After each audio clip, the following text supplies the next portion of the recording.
suffer in the next elections, and the people of the nation would not be happy. I think there are better ways to remove Obamacare. For more on this, I want to bring in two co-hosts of CNN's new show, Crossfire. Former Obama White House official Van Jones and Republican strategist S.E. Cupp. S.E., this is one of the big fights in the Republican Party right now. You have like the old guard, I guess Mitt Romney's now part of that, saying this is not practical. I like the goal, but this is not what we should do. And you have the young guard, the Marco Rubios and Rand Pauls and Ted Cruz's of the world saying, you guys are yesterday's news. We need to stick with principle. Where are you on this? What do you think is right? Yeah, I don't know if it's ultimately, in the end, a good strategy. But I will agree with Ted Cruz on one thing. The 40 repeal votes on the House floor were meaningless and didn't do anything. This at least is an idea that has some practical sort of prescription behind it. You can follow where it's going to go. It may or may not work.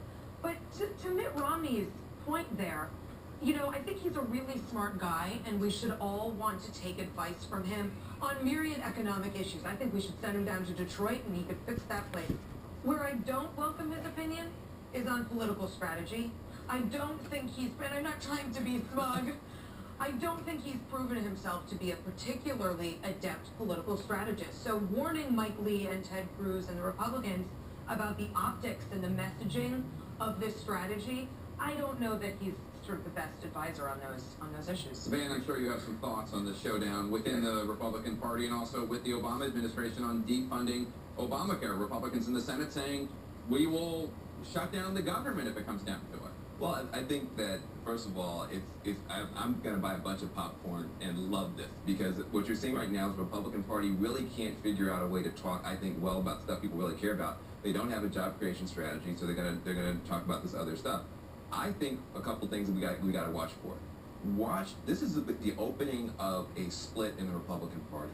It's not just young versus old. There are different worldviews here. You've got somebody like a Rand Paul in an open war now with Chris Christie over everything from NSA spying to budget to military. This is going to be a fascinating season going forward, I think, in American politics. But as far as shutting America's government down over their dislike of Obamacare, I think it's going to be the worst thing they could do for themselves, the best thing they could do for Democrats.